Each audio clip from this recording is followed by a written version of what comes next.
running. That's Post Trysta Krick's music. Draft day. TK said, I ain't going a week without speaking to my guy. She grabbed the link from her boy, Jake Fisher. And here we are. That's why we locked in, man. Locked in. Just crash the party, baby. Talk about the draft. Talk about the first round.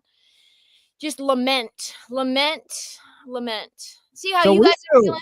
Nah, pretty. I mean, good. I mean, Jake was all over the idea that the Sacramento Kings were going to get into the first round of the draft. And, we've learned since from our guy, Matt George, Jake Fisher reiterated. Yeah, the Kings had specific players that they liked, which is why no deal was done in advance. They wanted to make sure they could, get these players at certain spots. They had different teams. I don't want to say lined up, but they were confident in deals that they could make as the draft went along. And Nick was there for them with that 24 pick in Oklahoma City.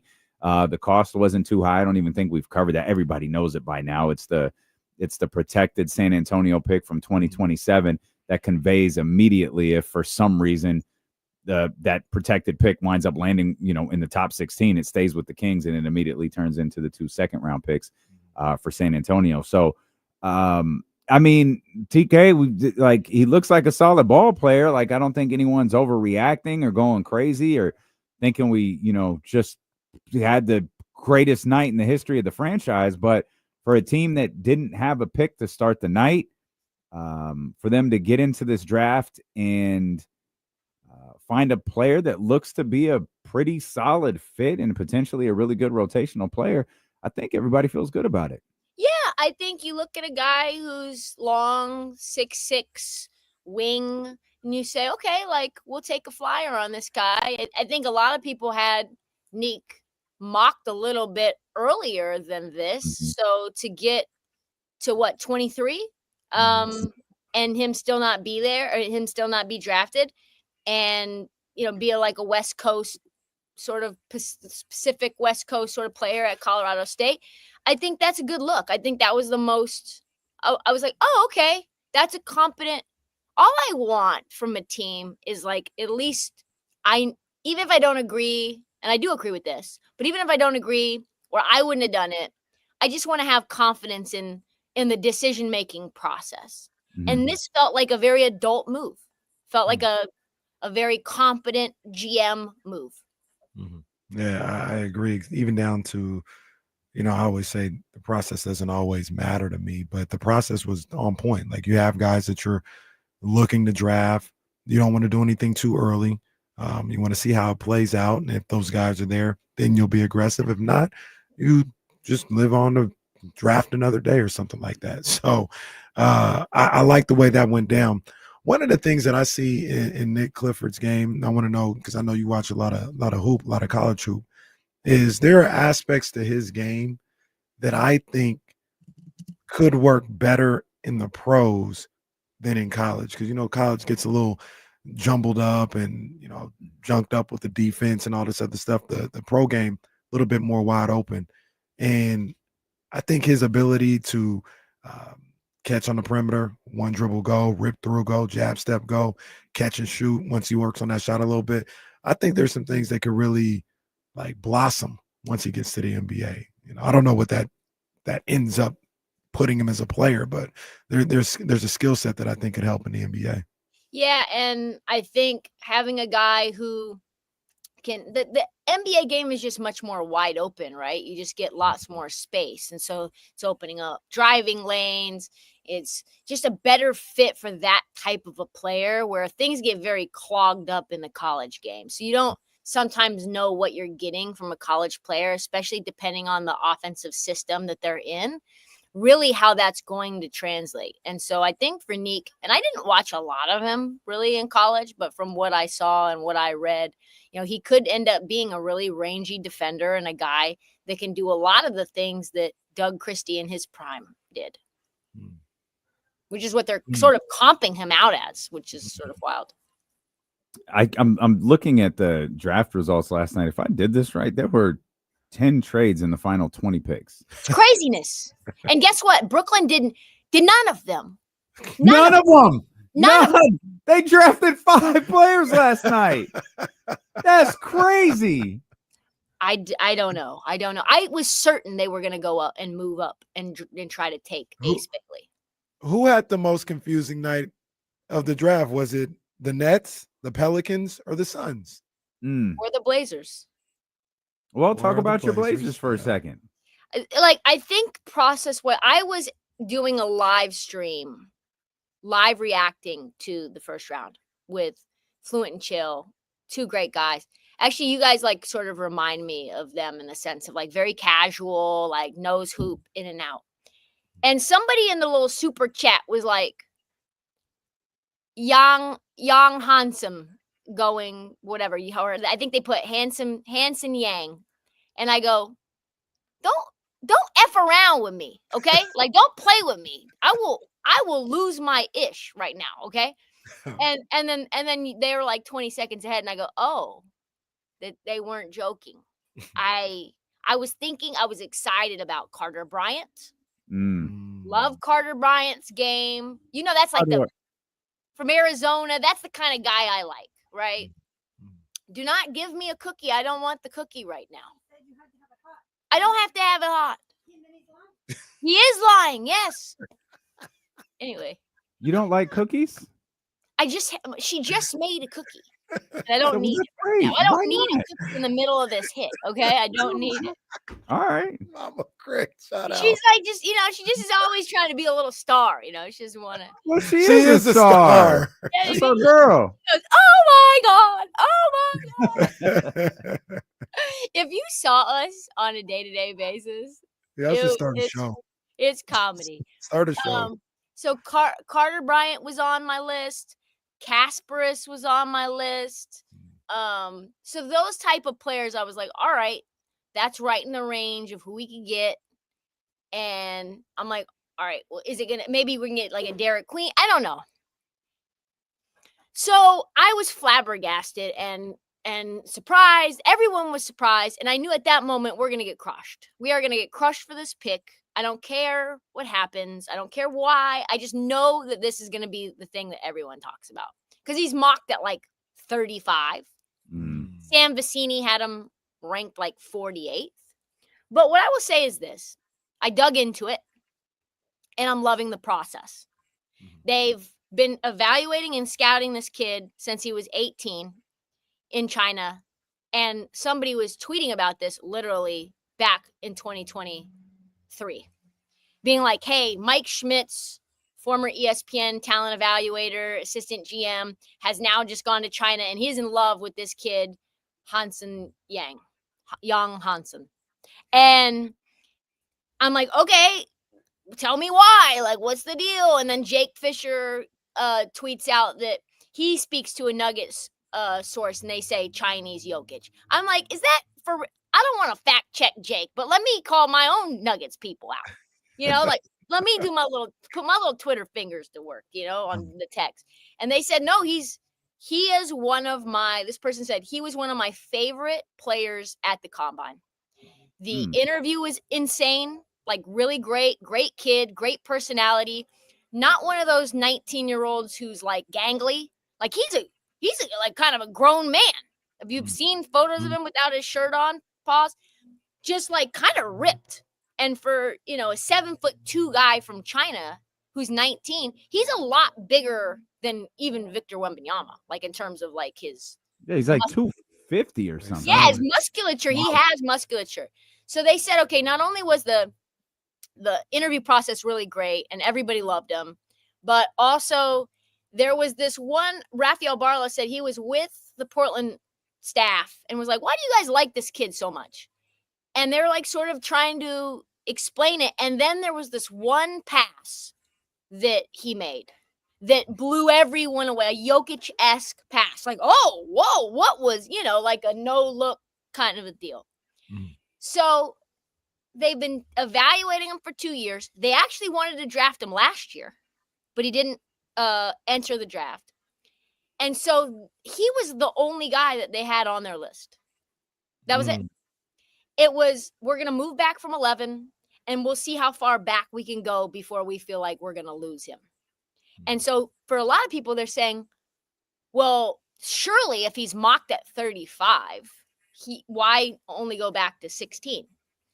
Now I'm seeing online, I don't know if this is true, but Chinese journalists are reaching out to NBA teams, and Minnesota was thinking about drafting him at 17. Brooklyn was thinking about drafting him at 19. And then there was another team that was looking to draft him into the 20s. So it's probably Brooklyn. Probably Brooklyn again. Brooklyn again. Brooklyn 2 or 3 more times. So I think, and then you move back and you get a first-round pick and 2 second-round picks. To me, that's good GMing. Whatever you think about who he is and why they drafted a center and who else they could have gotten, Portland has a log jam at every single position, including center. Center, if they drafted a guard, it's like, well, you have Scoot and you got Shaden, so what does that mean about Scoot? We could have said that for the 3. You got Denny. What's going on? Like, what is this? So I think at 11, it's really tough when you have needs, but you already have players that you're high on. And we know that this team isn't interested in keeping DeAndre Ayton. Domin Ayton is not staying. Rob Williams probably not staying. So it's probably just Klingon and young Huntsum. You know, you kind of touched on it a little bit, but I feel like Portland, it's not like they, have it all figured out. Everything is perfect. But I look at them and kind of like you said, they were in a position last night to take a chance on somebody because you found Natumani, because you found Denny, and you got Scoot and Shaden and all this other stuff. You got an asset like Jeremy Grant that you can move at some point. Klingon's waiting there. They didn't have to be by the book, and this is the best guy on the list. Let's take a shot. Like, let's take a shot. We've been in the draft for a little bit. We've gotten some good ball players. We have assets that we can move because I think at this point, they're looking for that vet. Like, I don't think they're going to be looking for a draft guy to take them over the top. It's move those assets for a vet if they ever get to that point. But I'm okay with it. It's like, yeah, let's take a shot. Let's see what we got right here. This is the draft and the situation to do so. And apparently his workout with Portland was incredible. Like, just insane. What I got back was the kid is ridiculously skilled. And he's 9. He just turned 20 today. So, and he's wow. Today. Yeah. So apparently he's going to play right away. And some people thought he was going to be like a draft and stash. Some people thought, okay, he's just going to be a developmental project. I think they want him to play minutes now. And they think they have something in him. So, and I think that the logic and the reason behind what they're doing is all about athletic, versatile guys who are defensively sound. And now he's a little bit slow-footed from what I see and hear, but he's a great rim protector. He can block shots just like Klingon. I think they want their bigs to defend the rim, and I think they want beasts, athletic, on-ball defenders around the perimeter. As my new tagline for the Blazers is, it's only middies, kiddies. That's all you got. That's all you're getting from us. Okay. I like it. Okay. Speaking of middies, I told you we were texting last night, and I told you I'm getting this feeling like DeMar DeRozan's going to be around. And, it's hard to read tone through text. I think Trysta just wrote back, why? I read it as, why? That's how I read it. Yeah, it was. Like, why would they do that? Why? It was really like, does he? I don't care who wants him there. Does he want to be there? So everybody keeps saying that. I don't know that DeMar doesn't want to be here. Like, he can, everyone can point to the podcast after the De'Aaron Fox trade and all of that. He didn't say, I don't want to be here. He said, yeah, I came to play with Fox and Sabonis, but like, yeah, I mean, we'll see what happens. Kind of like we'll see. Yeah, but I mean, he's also working out with Mason Jones and Doug Christie, and I'm leaving. I feel like Zach LaVine. Yeah. So I don't think it's the craziest thought that DeMar DeRozan is still here. Also, like, I don't know. There's rumblings that Pat Riley's doing Pat Riley stuff again, and they're like, man, I ain't dealing with Miami.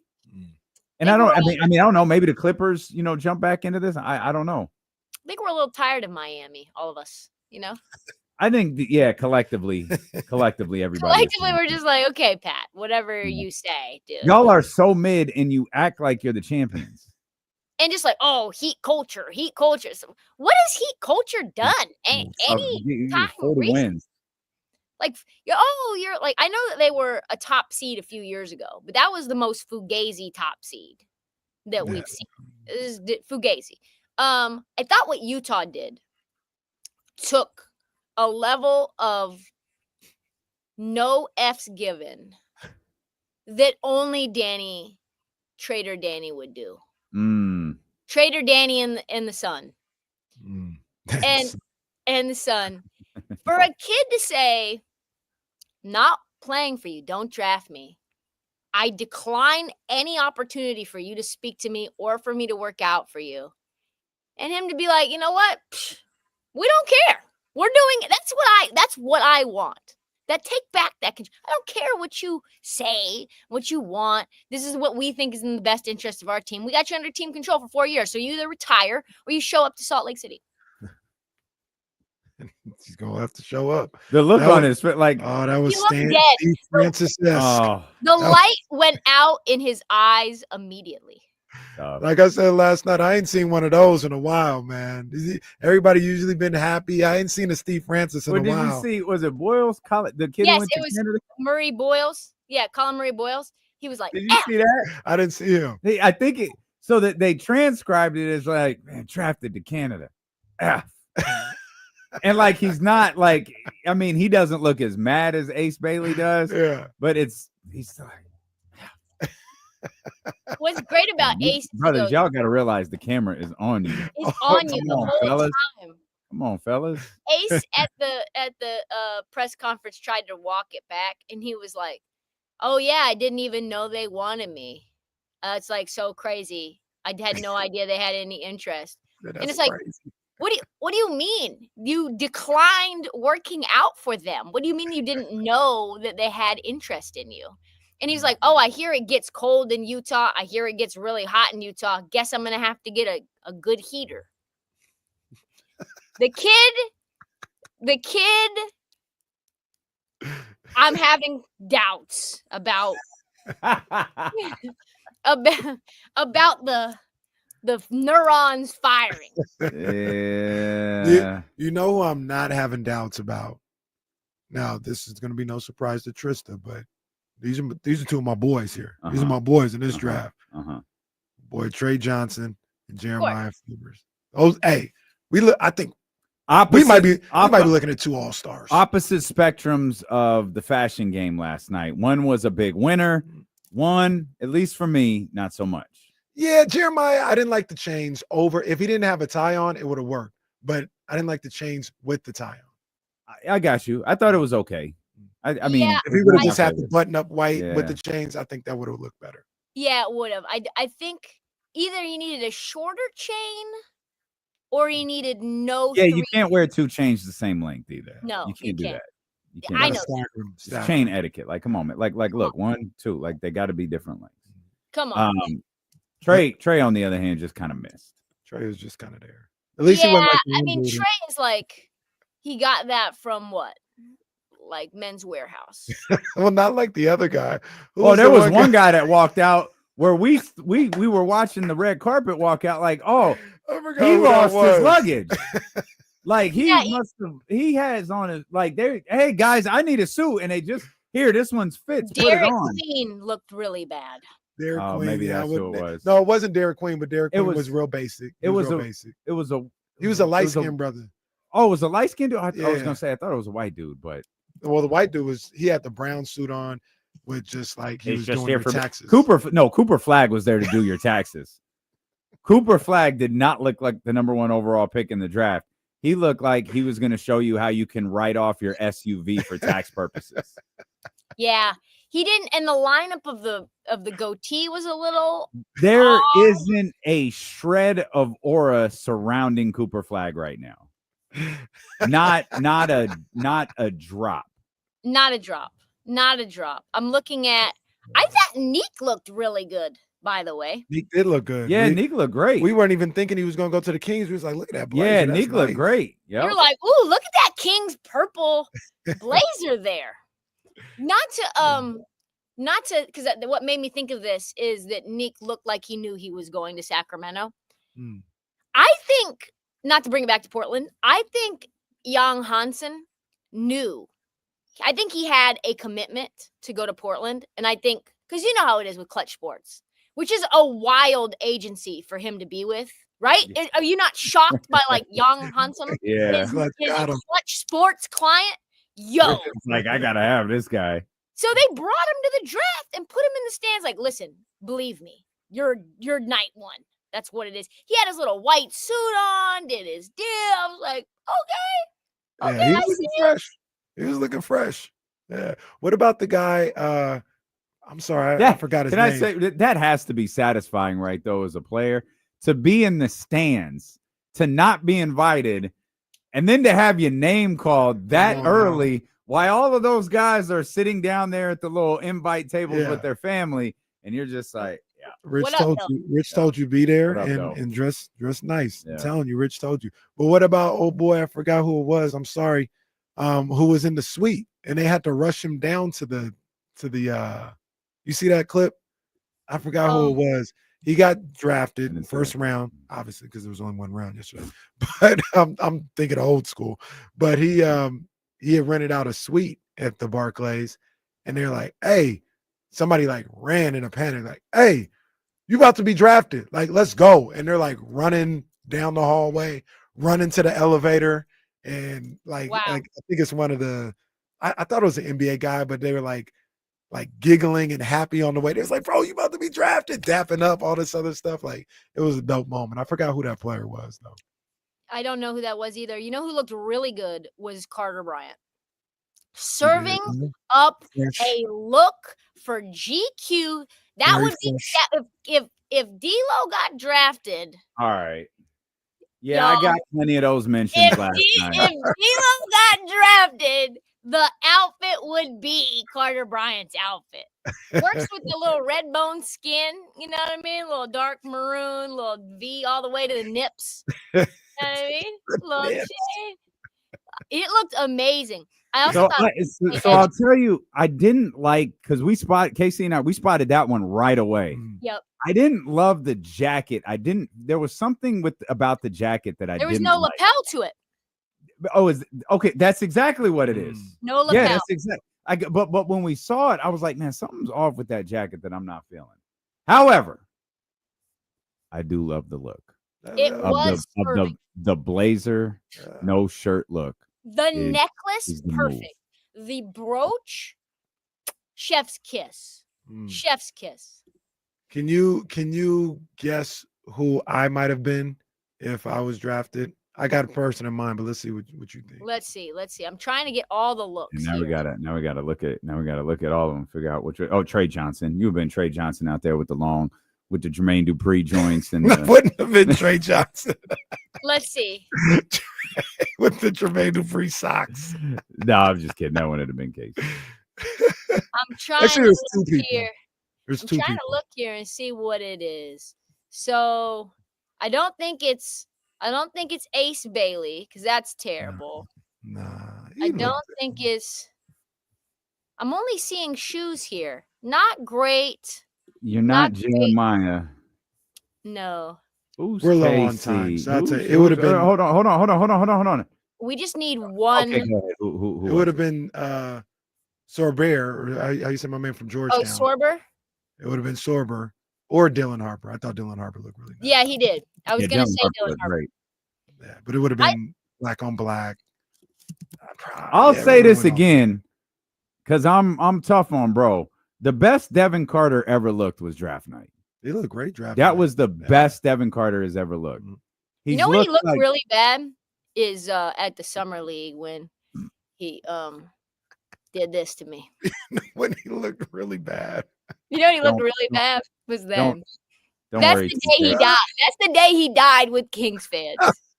Don't worry, TK. He's likely going to die as a King. I honestly was like, listen, I don't know if you know, but I kind of like have an influential voice in like whether you stick or twist, baby. And I'm getting a lot of twist right now from you.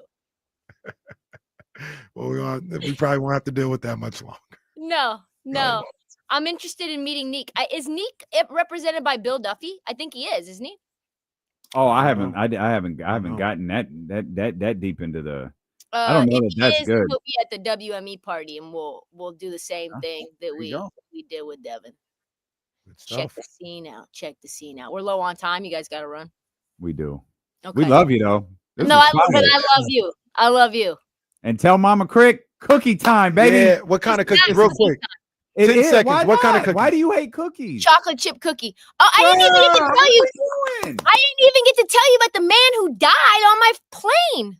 Gosh, bro, that's It's crazy. Tuesday. We'll save the story for Tuesday. Appreciate you, TK. Take care. Love y'all.